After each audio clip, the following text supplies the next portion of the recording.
Hey everyone, it's Cossaboon, the Angel Encourager. I'm knowing all are doing well today.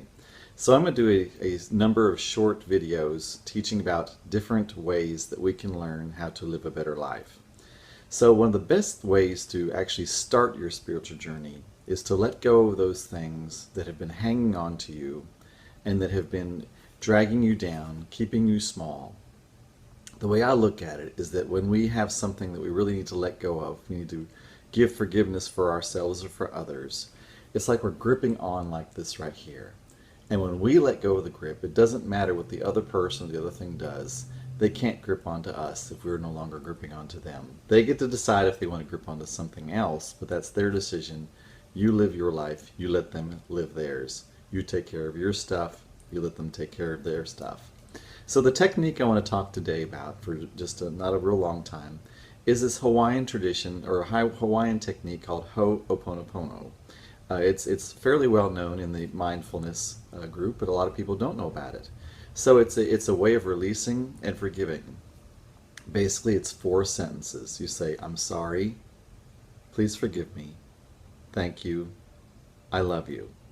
Now, the thing about saying these 4 sentences is if you feel that you are in the victim mode, if you put yourself in the space of a victim, it's very hard to say "I'm sorry" and "please forgive me" and "thank you" and "I love you." It can be very challenging to be in that space, to see yourself as the victim and to say those words.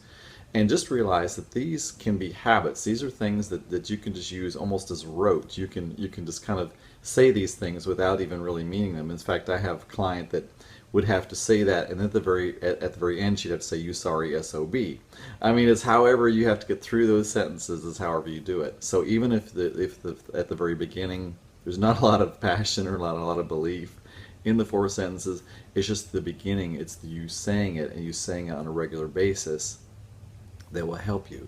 So because what it really does at the very end, it takes you out of that victim mode and puts you into that mode of being victorious. Because what you really find is that we are the ones that define ourselves as either a victim or not a victim. We actually attract everything to us by the vibration we put out, and that can be one of the hardest things to really learn about when we're becoming mindful, because it's so much easier to keep ourselves in a victim space where we don't have to take responsibility for things that have come into our life that we didn't like.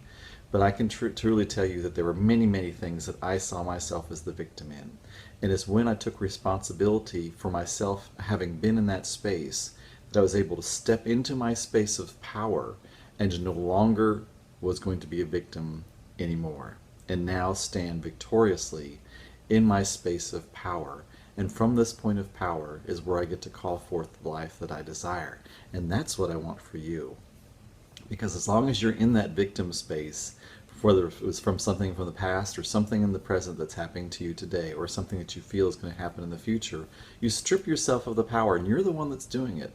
No one else can climb into your brain and make you turn you into that victim mode. You are the one that decides whether or not you're a victim.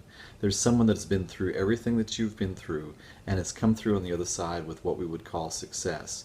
So it's completely possible, and it's what I want for you, because what I really want for you is not necessarily success or whatever, or man's measure of it. What I want for you is joy, peace, happiness, and tranquility, and that's not found in the mode of a victim. It's found in the mode of being victorious and being in your true sense of power. So try that. Try Ho'oponopono.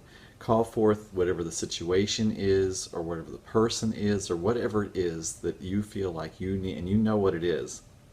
And it's really interesting because what happened for me was I had to say it for a particular person, and there was an auxiliary person that went with that, that it was suggested to me that I try Ho'oponopono with, and I didn't think I had anything with this person that I wasn't gripping on.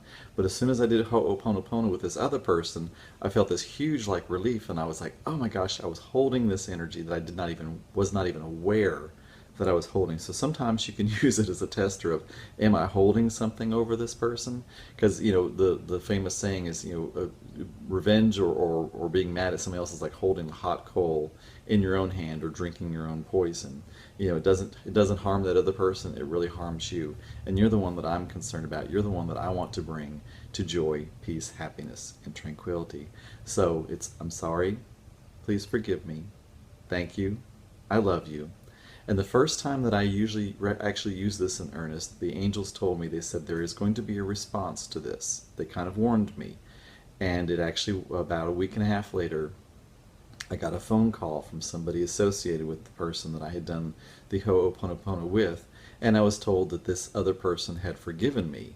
And I knocked me right back into victim mode, because I was like, how dare this person forgive me when I should be the one giving forgiveness? And I instantly remembered that the angels had told me that there was going to be an effect, and I was able to step back out of that victim mode and back into victorious, and let them have whatever they needed to have to make themselves feel good.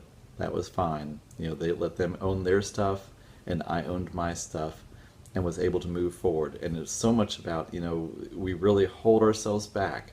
You know, when we have something that we're holding over somebody else, we're really holding ourselves back. So it's not so much about helping that other person, it's about expressing true self-love to ourselves, because that's where our source of power is.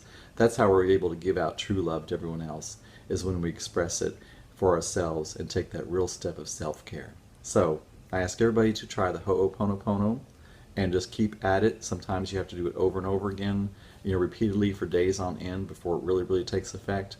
Make it a habit of yours to do that with any situation or person or anything that you feel you need to have forgiveness of and let go. So love, peace, release.